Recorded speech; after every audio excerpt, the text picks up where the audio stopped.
Huh? Now I wait to see what the hell we're doing.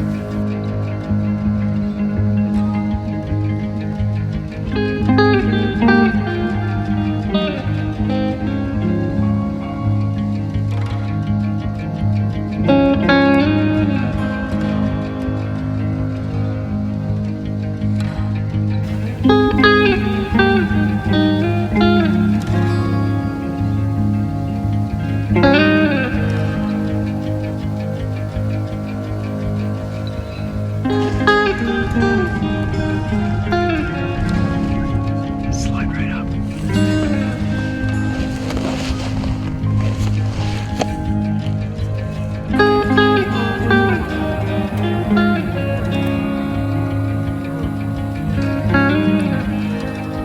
It's not the one we called up, is it?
Man, that'd take a while.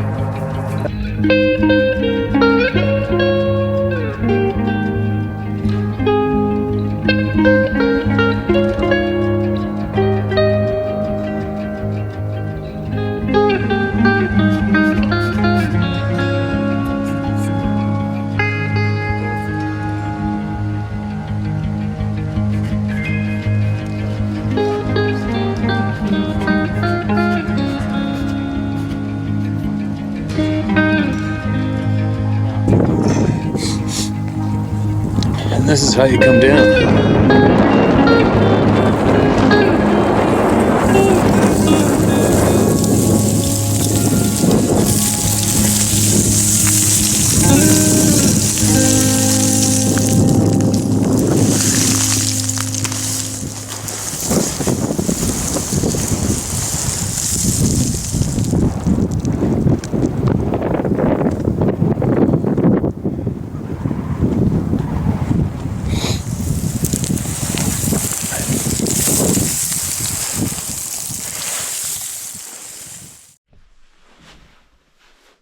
All right, here we go.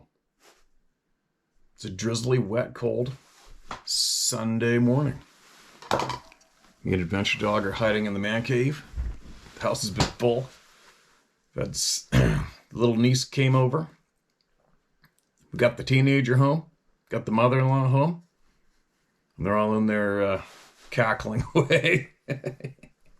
So me and Adventure Dog have escaped the house.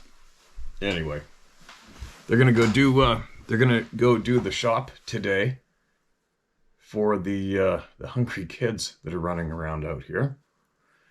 And then I guess she'll come home tonight and bust all that stuff up into packages for the families, and then tomorrow get it all distributed.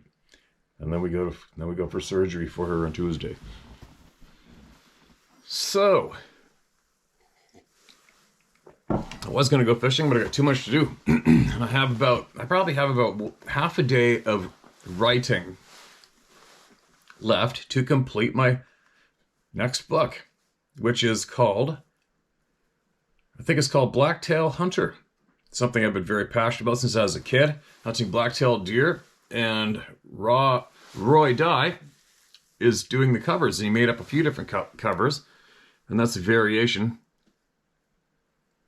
that we are working with. He's a pretty talented dude. He did a whole bunch of variations, kind of cool. I think he did 4 or something. I don't know. Hold on a second here. What do we got? Yeah, it's pretty cool. So what I did was, instead of just doing a how-to, I'm gonna make one of those glossy books where you have nice glossy photographs in it. I hope. I don't know much about this, but I'll get it done. Excuse me, but I'm gonna make it a glossy page so I can have lots of cool photographs in it. What I've done is I told, I don't know how many stories of my hunting career, whatever you call it, my life in the outdoors, and I told dozens of stories of days in the mountains and what happened, how I did it, and how I learned this and how I learned that, and how I applied it here, how I applied it there, and the results. So it should be, I hope it is, an interesting book for avid hunters to read. And but the thing is, I'll have all the photos to accompany each story through the entire book, and exactly what I went through to learn what I've learned, and then I share it with everybody through the book. So that's what I've done. I think I've got about, I just have to do one more chapter that I thought of that I think is important. I'm going to slam that in there, and then we'll hopefully have that done pretty quick. And then I, as well, have another book on the go as well. A second one. I started them both the same time when we left in the plane to go around the planet. And the other one's going to take a little while, but I'll get there. Now, what else? I shared yesterday about our shortage of ammunition here in Canada and gunpowder, and a lot of people, I mean a shit pile of people, went out of their way and kindly emailed me. They found some 300 Winchester short magnum rounds, but all from the States. So just so you guys know, we are not allowed to ship anything up here personally when it comes to guns. It's a big bad no-no. I don't know, maybe if I went and bought a whole pile of guns and ammo and just walked through the southern border and then, took a boat back, maybe I could do that, but you can't do it. Even if the word on the street is, even if I had 122 round in my truck and tried to drive through the U.S. border here between us and Washington State, anywhere, and I got caught with that, you're in big trouble. Hauled into the dark room and rubber gloved or whatever they do to you, and that's a fact. It's pretty sad, right? Like I was looking into hopefully getting a thermal scope, and contacted some friends in the States, and they're dealers, and there's absolutely no freaking way they could even attempt to ship it. They'll just get grabbed at the border and gone. So there you go, you guys. All of you south of the border, my friends, my family, I appreciate you going out of your way to look and help me. But unfortunately, you can't. Really sucks. Really sucks. Whatever. Anyway, what else?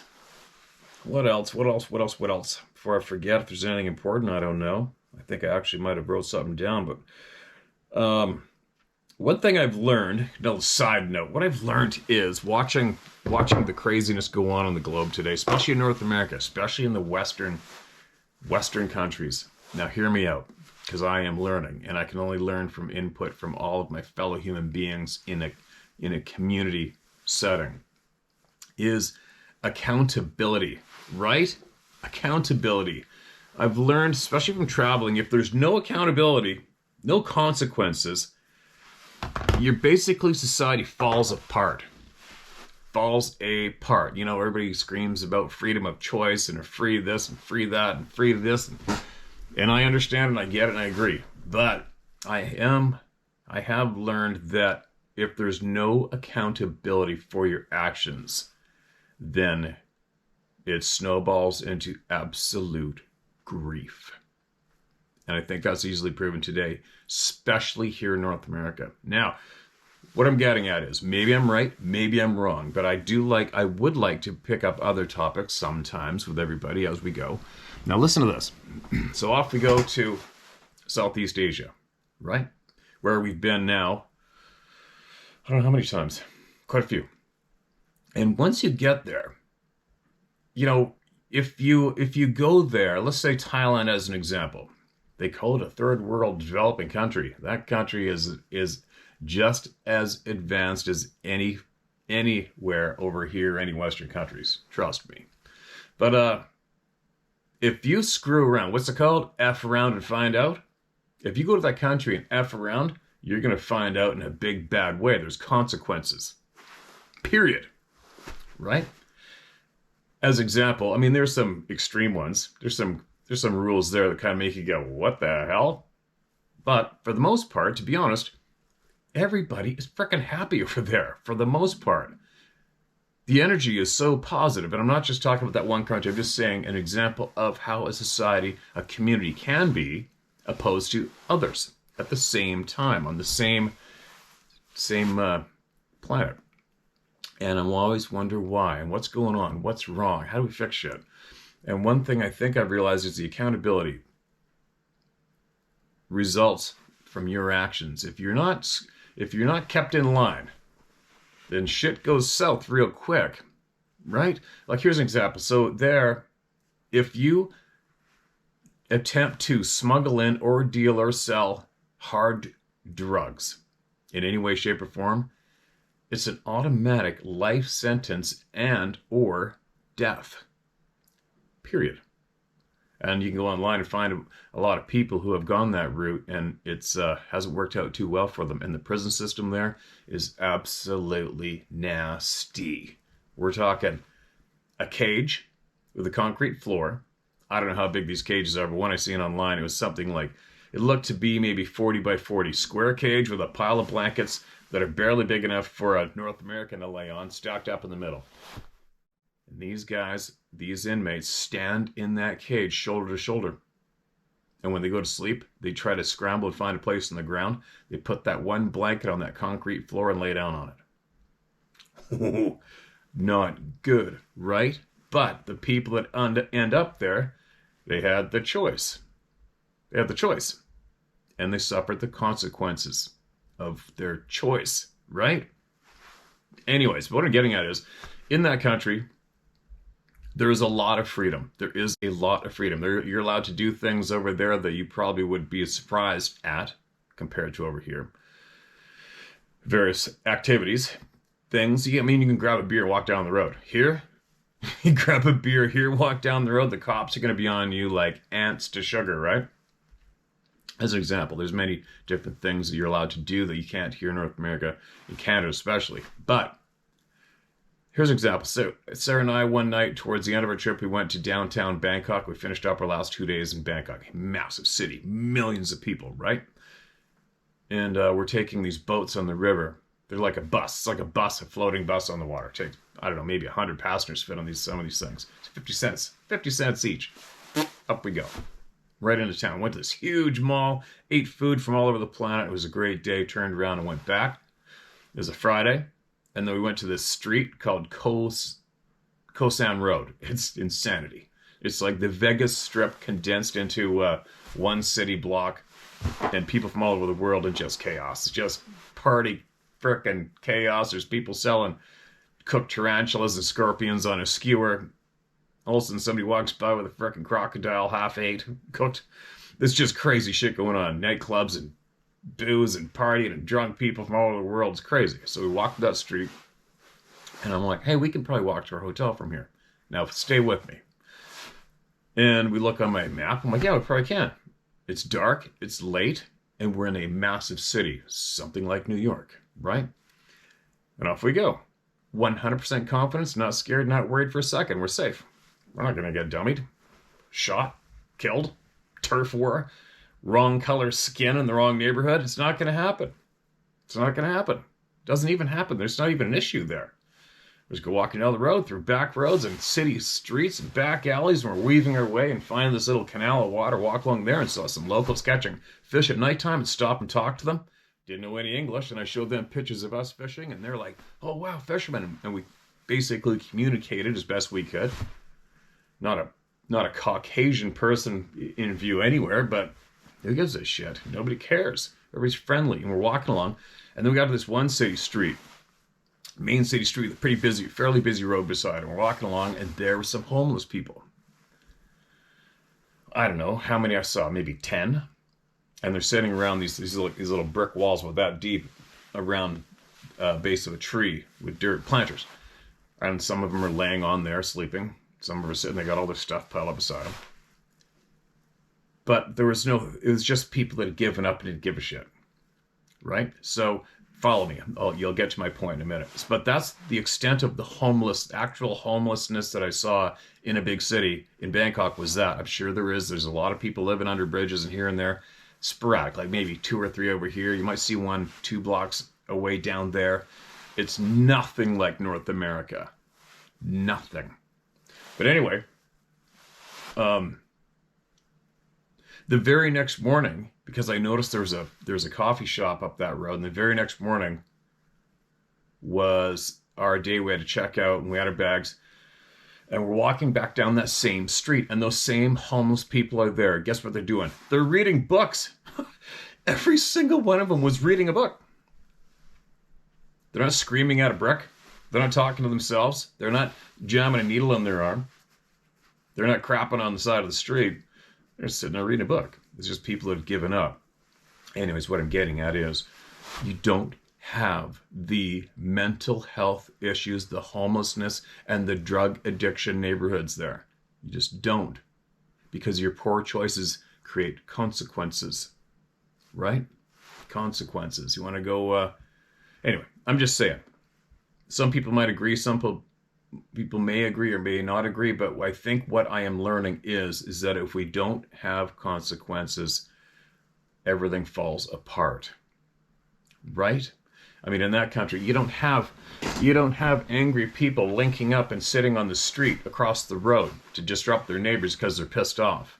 If you did that in that country, you're going to get ran over. And they're going to keep driving. That's all there is to it. Or you're probably going to go to jail for years. They don't have it. They do have protests, but they don't have people acting out and disrupting their neighbor and being an ass. Right?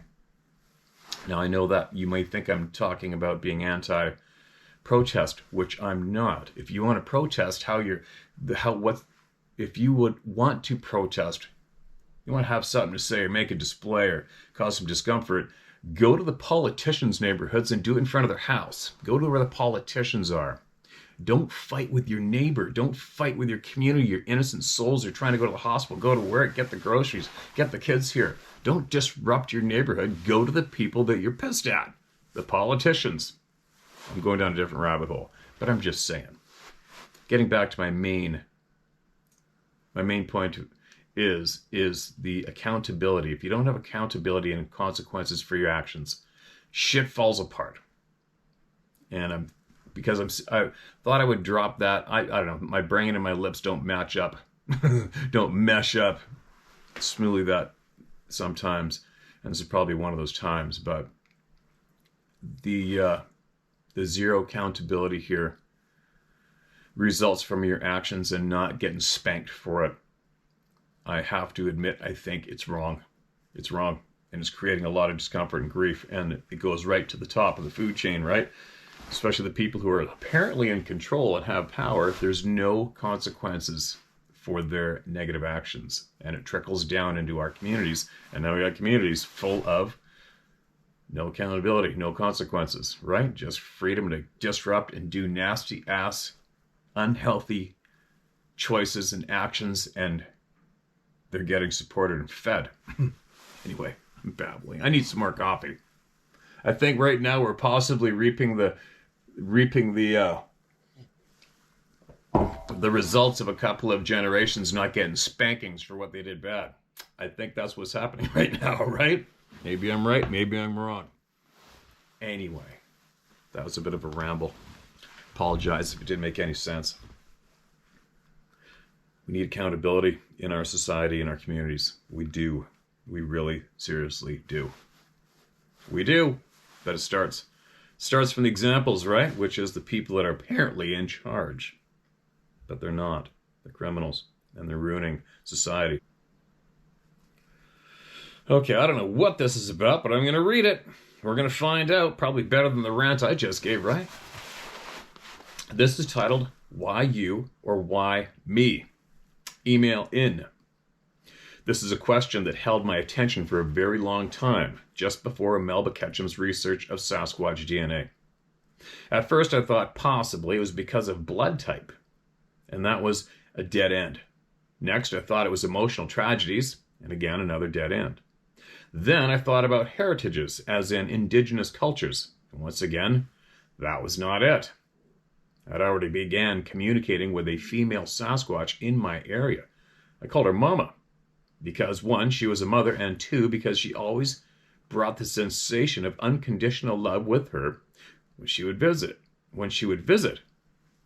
I would see her on a few occasions on the property where I lived, and she would stay a little ways out of the big light flooding the back area.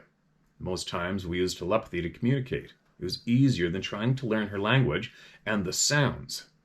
With telepathy, there is no language barriers, and we could understand each other with just mind communication.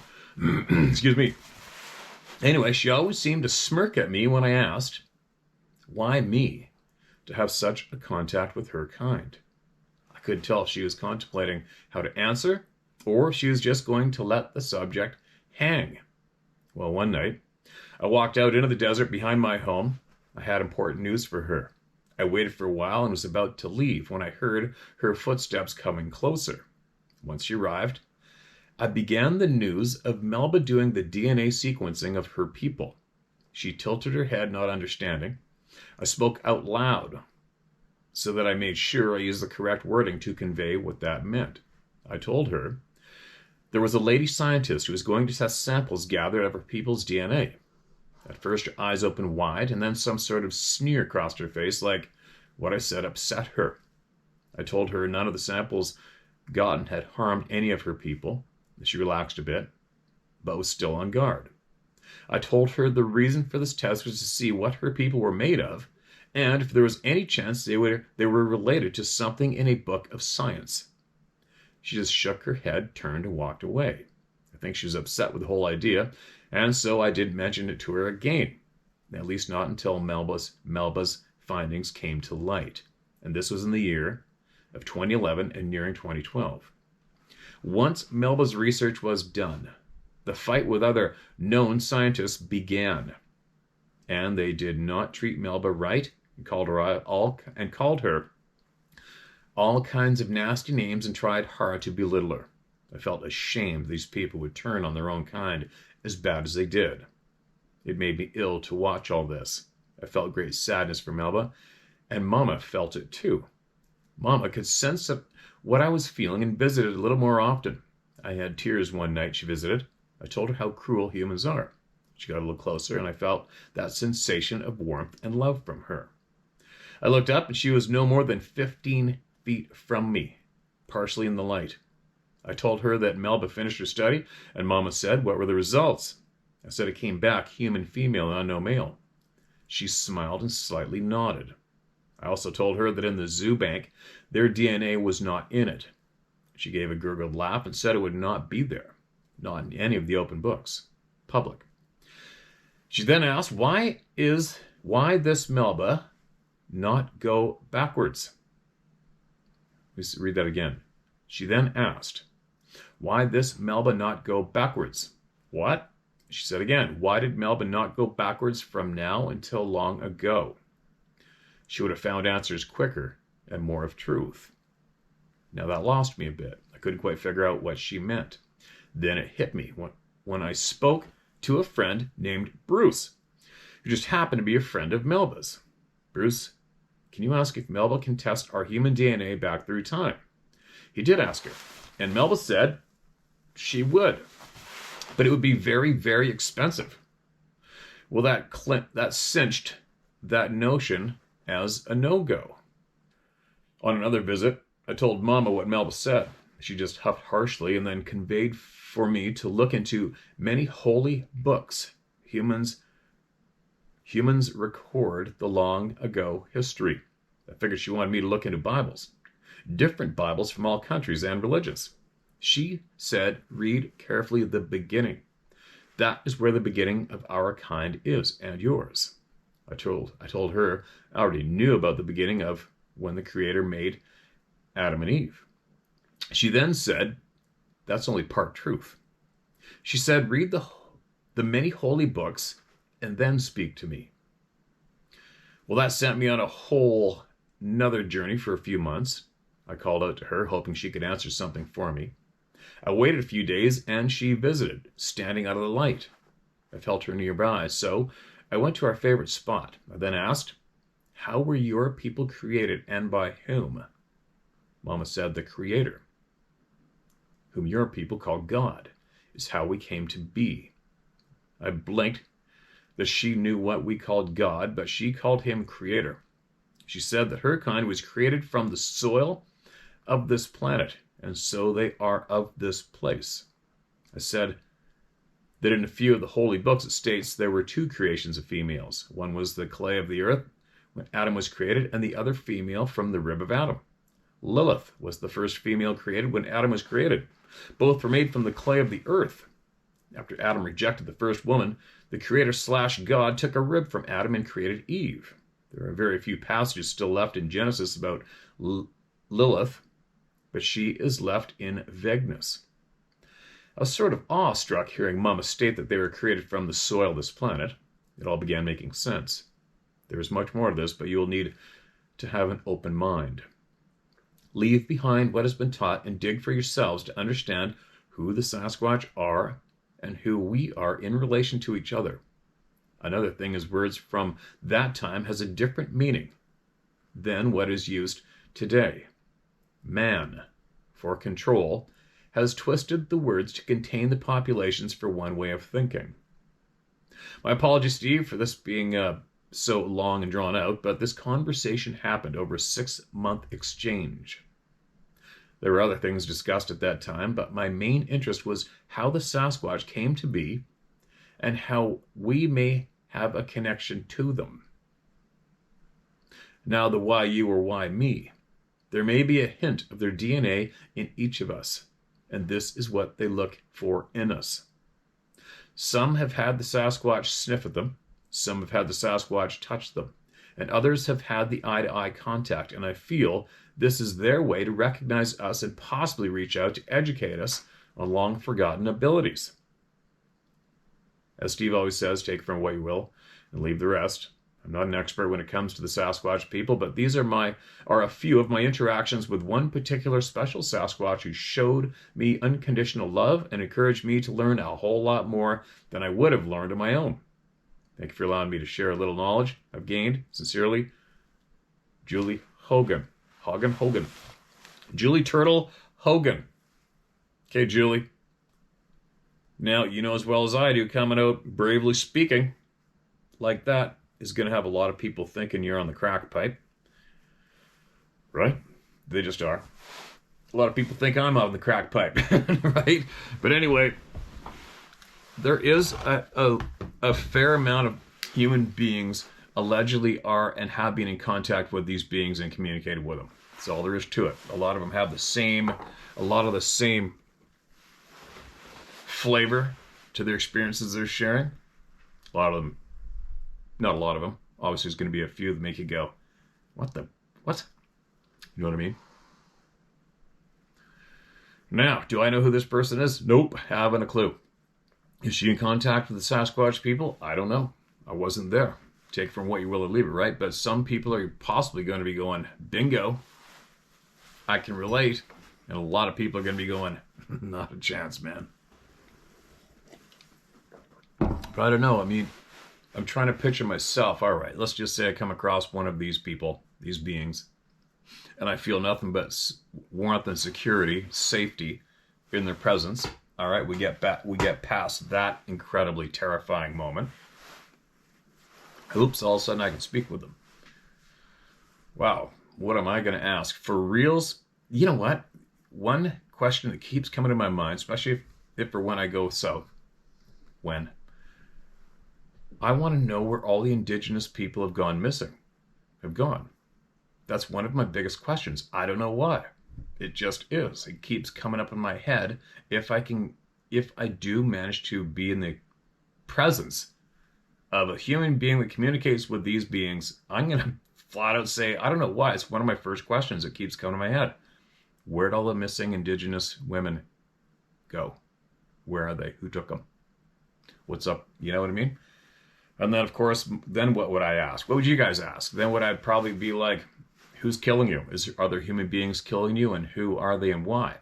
And if we found that out, and I've said that all along, if it is true, which I've had a lot of people say it is true, if I don't have any solid evidence myself that there is some type of group of elite human beings successfully seeking these people out and annihilating them. I don't have 100% evidence in front of me or in my hands of that, first off. But I've been told by a lot of people that is true. And I've been told that from people in British Columbia, in Texas, in Alabama. I think back east, a lot of people say flat out who allegedly have been in communication. In British Columbia, a guy tell me he knew one of these beings when he was a boy growing up near Chilliwack, playing in the forest, and was befriended one of these beings. Allegedly, the being and his family had to leave. They disappeared, came back. He was growing up, and he said he was huge. And they had to leave again, and he told them they had to keep moving so that they weren't found and killed. They had to keep moving. All right, so I remember that. And then I asked someone who I'm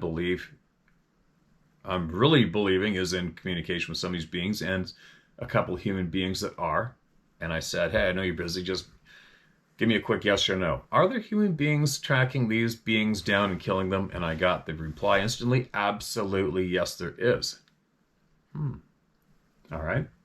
So what I'm saying is, if I do get the opportunity, I believe that if I could find out who is and why are a group of humans tracking them down and killing them, why and who, that will fill up a massive piece of my puzzle.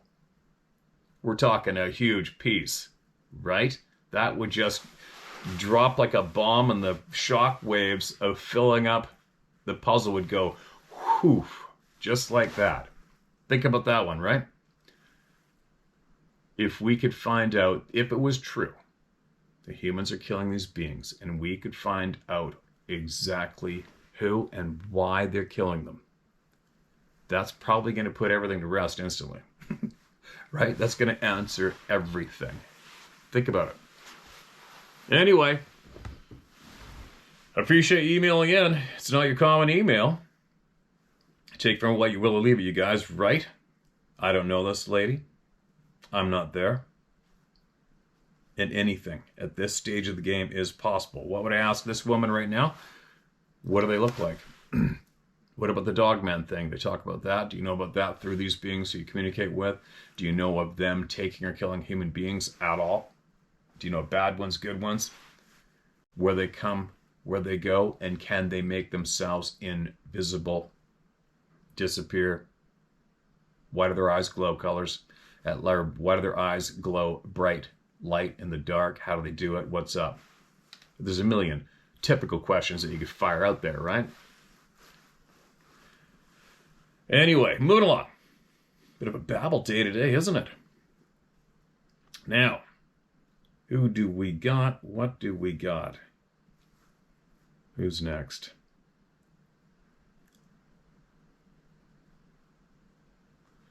Excuse me. All right, here we go. This email is titled Help. Usually gets my attention. Help. I would like to hear from people who have had similar experiences in my area. My northern British Columbia experiences. All right. Here we go. My backyard. Hi, Steve. My name is Amanda. I'm new to your channel, but really enjoying it so far. Thank you for all you do. I have been travel nursing in remote northern communities in BC since 2020. In the summer 2021, I took an assignment in Fort Nelson, British Columbia. This sounds familiar. August 7th, 2021, I decided to borrow the staff vehicle from the hospital I was working at and use my one day off to travel up to the Liard River. It takes about 5 hours to get there from Fort Nelson, my old backyard. I've read this before. but I think it was sent again. Maybe there's something added to it. We're going to keep going. As I took in the scenery on the drive up, the sheer remote and rugged nature of the land was palpable. I was on my way back home and close to the 529-kilometer mark on the Alaska Highway when all of a sudden a feeling came over me. For reasons unknown, I began to slow the car down. I was going quite slow when I saw it on all fours on the right-hand side of the road. It was about 100 feet away at this point. It was moving towards the road, coming out of the bush very quickly, on the tips of its fingers and toes. Then it stopped at the edge of the highway. At this time, I had come to a full diagonal stop in the oncoming lane. The creature was now about 20 feet away. It got up on two legs and appeared to be somewhere around 9, maybe 10 feet tall. It was covered in matted gray/brown hair that looked like dreadlocks. It had a solid, muscular build. It walked in a very strange manner that is hard to describe if you haven't seen it, and crossed the paved part of the highway in 4 strides. It did not look directly at me, but was very aware of my presence, and I felt it inside my mind when it walked in front of the car. I was completely frozen. I couldn't have moved if I wanted to. And here's the wildest part of it all. Here's the wildest part of all. Parts of this creature were partially transparent. These parts would fade from visible to transparent over its entire body as it crossed the road. The transparent parts of the creature appeared blurry or almost made of water, if that makes sense. It was the strangest thing I've ever seen in my life. I watched it disappear into the trees on the other side of the road, and after a while I collected myself and drove the remaining 75 kilometers back to Fort Nelson. 75, I'm guessing I think you're around Steamboat, and that's where I have been north of the highway there and found a bunch of weird shit on horseback. Fast forward 3 weeks later, picked up a friend and took him up the Alaska Highway. We made it to Mount Joe Lake before turning around to head back as we both worked in the morning. We were within 5 kilometers of the spot I'd seen this creature a few weeks back. It was 2 a.m. And we see this big buck going crazy in the middle of the road. He kept running in and out of the bush and onto the highway. We pulled over and stopped in the hopes the deer would leave the road so we could pass without hitting him. My friend got out to take a pee. I got out to stretch my legs. Suddenly, the buck ran up the steep hill on the other side of the road and never made it to the top. It disappeared into a patch of small trees. And what followed were some of the sickest sounds I've ever heard. Bones snapping, one after the other, then complete silence. Eerie silence. And all of a sudden, 2 bright blue eyes that looked like blue LED lights the size of tennis balls lit up in the dark just above the spot where the buck charged in. The eyes seemed to create their own light and were so bright I could see a wide nose along with the eyes staring down at me from the hill. It never blinked. Just stared as if to say, "Get out or you're next." My friend finished his bathroom break and I pointed to the creature staring down at us and said what I had seen. He just said we should get out of there. I've had some other strange experiences out there as well as other places.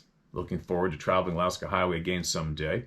I know you mentioned that you've never seen anything goofy along that stretch, so I hope this inspires you to keep trying in that area. They are definitely there. Thanks again, Steve. Amanda. Okay, I'm pretty sure I did read that, or a variation of it. There you go. Anybody? Anybody else? Seen or experienced something similar to that? If you have, and I really want to hear from you too, because that is somewhere where I have spent years, and very, very familiar with both sides of that highway and into remote everywhere on both sides between Fort Nelson and Liard River.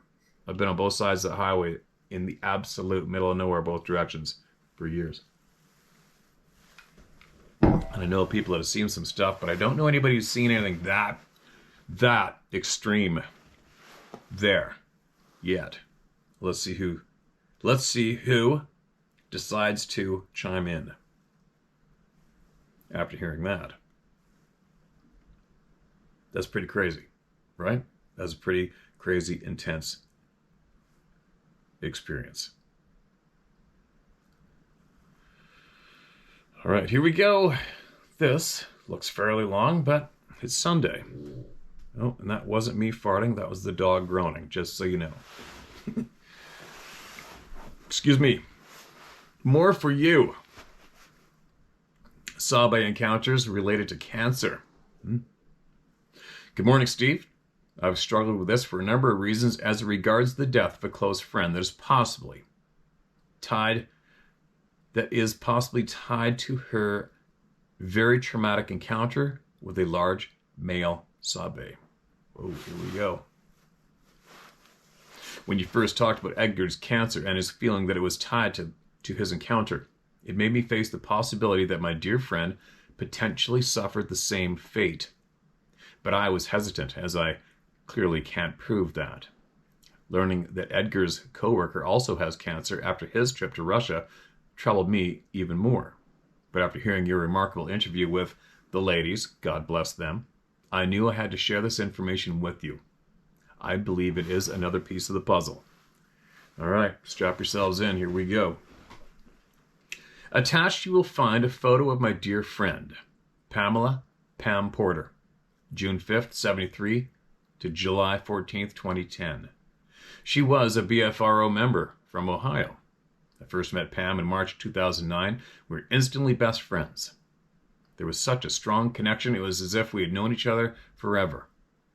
We were on an expedition at the time I met her, and it was immediately very apparent that not only was Pam a fearless researcher, she was very determined to have a direct encounter with a Sabe. As we visited and got to know each other, she told me she would often go jogging alone late at night in the forests near her home, hoping for a face-to-face. She pushed the envelope in every possible way, and I fear that the encounter she had in 2007 in Honobi, so it's pronounced Honobi. I always say Honobia. I wouldn't know. Honobi, Oklahoma, may have led to her death. There was a lot of buzz on that 2009 trip about what had happened to her in Oklahoma, and she very graciously shared the details with the entire group. She was very matter-of-fact about all of it. I will do my best to recount it to you in her own words. Quote, when I arrived at the expedition in Oklahoma, I learned that there was an area where there had been several encounters with a very aggressive male. I volunteered to spend the night camping alone in that area. 3 other members took me to the spot this male was known to frequent and helped me get my tent set up. We were waiting for to bring me a thermal camera and some recording equipment, and I asked them to move away about 150 yards as I could sense that the male was close. It was late afternoon, nearing dusk. I became aware that the male was indeed very close. I was catching glimpses of him through the underbrush, and he began shaking trees and vocalizing. I held my ground and began talking calmly to him. His aggression grew, but I still held my ground, and before I knew it, I was being hit by what I believe was infrasound. My entire body began vibrating, and I was frozen in place, unable to move. Apparently, I keyed my radio a couple of times, but was unable to communicate with the guys.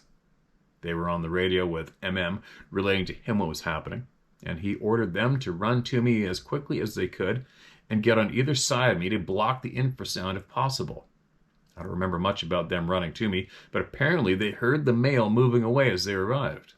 It took a good while to regain my composure and be able to speak, but I still wanted to spend the night. And offered to stay there with me. The rest of the night was uneventful, and the male did not return. This is Ronnie interjecting that Pam shared with me that when she got to Oklahoma and met for the first time, he immediately tried to hit on her. Sleazeball, end bracket. But she'd played dumb and turned the conversation to asking about his wife and children. She did say he was a perfect gentleman that night after her harrowing experience. Back to her encounter. Yeah, I've heard a lot of that too, which I don't give a shit about. I'm not into that gossip crap, but apparently it is a bit of a full-on hit on the women fest at a lot of these expeditions. Anyway, who gives a shit? Sorry. Quote, "The next morning I woke completely drained and exhausted. I was unable to participate in any of the activities that day and ended up leaving the expedition early on the following day and driving home. Over the next few weeks, I was so drained and exhausted that when I would go to work, bracket, Pam was the CAO of a business in Ohio, end bracket, I would end up sleeping in the conference room all day. I eventually saw my doctor, and as soon as they got the results of my blood work, he called and told me to come to the hospital immediately. I learned that half of my blood volume had mysteriously disappeared." What? They never could find out why, where, or what had caused it. "I had a blood transfusion that day, and they continued every 2 weeks for months until I was finally able to go to one transfusion a month." Holy shit. At the time I met Pam, she was still getting blood transfusions every month, and she was still fearless in pushing for another encounter. She was diagnosed with cancer later that year, and it had already spread when it was diagnosed. She died in July 2010 at 37 years old, and I'm still heartbroken over her loss, and especially so because she was very afraid of death. So ironic that she was fearless in life but afraid to die.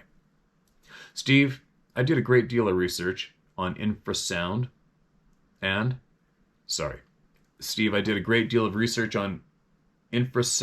after being present when 2 different friends were hit by it. We had proof that it was indeed infrasound that incapacitated one of my friends, as he was wearing a recorder with a mic on his hat when it happened, and the recorder picked up the top end of the infrasound range. It also picked up a buzz at the moment he was hit. His experience was brief, but it took him to the ground, and he had blood in his urine for 2 weeks after that event. I was 10 to 15 feet ahead of him, felt nothing. As to the research I did, I had a friend who was a former Navy pilot. What's up, bubbies? You all right? I had a friend who was a former Navy pilot and had since retired and was a military contractor working for Leon Panetta. He shared a lot of information with me about infrasound, including the fact that our military not only uses it for crowd control, but they can target a single individual in the middle of a crowd and take them down. Here is a summary of what my research revealed. Infrasound is very low frequency sound, below 20 hertz, which can travel long distances and easily penetrate most buildings and vehicles.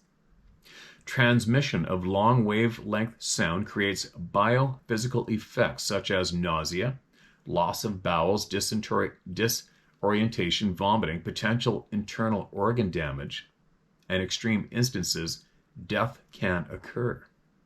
Infrasound is, quote, in band, end quote, meaning it does not lose its properties when it changes mediums such as from air to tissue. Infrasound induces stress and causes the body to secrete the hormone cortisol. Produced by the adrenal gland, cortisol plays a vital role in preparing our body for stressful fight or flight episodes. During long-term stress, or if cortisol production is prolonged, its effects on the human body can be deadly. They include hyperglycemia, brain damage, weakening of the immune system, weight gain, diabetes, high blood pressure. Infrasound waves hug the ground, travel for long distances without losing strength, and are unstoppable. Not much amplitude is needed to produce negative effects in the human body, and even mild exposure requires several hours or even days to reverse the symptoms. I personally believe that infrasound is not the only weapon in the Sabe's arsenal, but I do know it's one of them. As always, thank you for everything you do to shed light on these beings. Thank you for your tireless work to bring education to those of us being kept in the dark. You're a blessing in every way. Kind regards, Ronnie Powell. P.S. One more piece of info that relates to something the ladies talked about regarding women during their time of the month. Eminem tried to push every expedition leader to send out groups of women alone at night and push them to find out if any of the women were menstruating. You talk about this thing that makes you growl. This made me livid. Yeah. And there's his friend Pam. Maybe some people on here know her or knew her. And I hope she's resting in peace, and I hope she found all the answers in life that she wanted. There you go. Where did her blood go? Where did her blood go? And what was it that was coming towards her? Was it one of these beings, or was it a different type of being? Right? Wow. Crazy. Speechless in that one. Take from what you will or leave it. I'll have to chew on that one for a little bit and bite my lip. Obviously, the wrong person got the infrasound that night, right? Now, all right. Here we go. Moving along. Anybody wants to tap in on that subject, that email was just sent? I want to hear from you. So the rest of the people, email us. Share my story at howtohunt.com. Whatever you got, we'll share it word for word. All right, here's another one.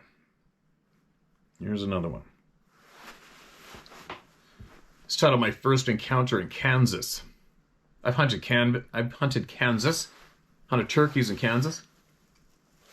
This spring. Oh, actually, Kansas. Lacine. I also hunted in the big celebrity invite, whatever it's called, World Turkey Hunt competition. It used to be on before the virus flew around. My name is Mark. This is what happened to me. I was fishing at Fall River Reservoir here in Kansas. I was behind the dam at the spillway at the east side camping area. It was early morning, around 5 a.m. There was a field by the camping area that is about 100 yards long by 75 yards wide. I was the first up, sitting in a chair, drinking a Mountain Dew and looking around. I seen 3 people walking through the field, walking from the north to the south, and they all had fur, tannish coat on. I wonder why anyone would be wearing a coat in July. One was taller than the other one. The smallest was waist high to the second one. They walked to the tree line. The tallest one turned around and put his hand on a branch and stared back at me. His eyes were glowing yellow. Then he turned back around. They all started shimmering like a mirage, then disappeared. I thought to myself, what the F was that? Am I dreaming? And then I got that intense fear. It scared the shit out of me. All day, that's all I could think about. So finally I drove my truck down where they went in by the trees. I found the branch he put his hand on, and it was over 10 feet off the ground. His head was a little taller than the branch. No footprints on the ground. That would make the tallest one at least 11 feet tall. The second one I would say at least 8 feet tall, and the smallest 4 to 5 feet tall. This was my first sighting. I'll someday send you my second encounter. The second one has kept me from going fishing for over 3 years. I try to tell my brother and my nephew what I've seen. My brother interrupts me and tells me, don't try to tell me you've seen a Bigfoot, because if you do, I'm going to have you committed. Then he starts laughing at me. So I never finished telling him what I've seen. My brother knows I'm not a liar. Why would he mock me? This is the very first time I've told anyone what I've seen. Thank you for the knowledge, Steve. It's unbelievable how big they are. They are giants. Yes, they are. I'm super, super, super glad that you emailed us, Mark. All right, man? Absolutely glad. You're a brave, honest man. You're a member of the club. We need your people. We need people like you here. We need people like you everywhere. Now, you might want to maybe possibly send this video to your relatives. Tell them to grease it up and stuff it up their asses, right? But then again, that's a bit of a dick way to look at it. Then again, you know, from what I've learned over these past handful of years we've been doing this, is a lot of people that I know that laugh at the subject, they just don't want it to be real. It scares the living shit out of them, and they can't handle it between their ears. They can't deal. That's all it is. So, try not to get frustrated or try not to get frustrated or angry with people that shit all over this topic, because they are only scared. That's it. That is absolutely it. The answer. They're only scared. Anyway, there you go. There's my morning babble. Looks like it stopped raining out, maybe. So, maybe I'll leave the... I just might have to put on my waders and whip up the road real quick and throw the camera down the river and see if there might be any fish in there worthy to maybe catch. Carry on. Get Sarah geared up for her shop. Her shopping. Her food shopping for children, all because of all of you. And get that done. What else before I go? A lot of people are having troubles figuring out how to sign up for membership, for the membership portion of this channel. I don't know what's up. I think with iPhone, I don't think you can hit the membership option for a YouTube channel on your iPhone. What you have to do is go into your browser. So if you're using the YouTube app on your iPhone, you won't be able to find it or do it. I'm pretty certain you have to open up YouTube in your browser on your phone, and then you will see the membership option, or open up YouTube on your browser on your computer, and then you'll find the membership option if you want. All right?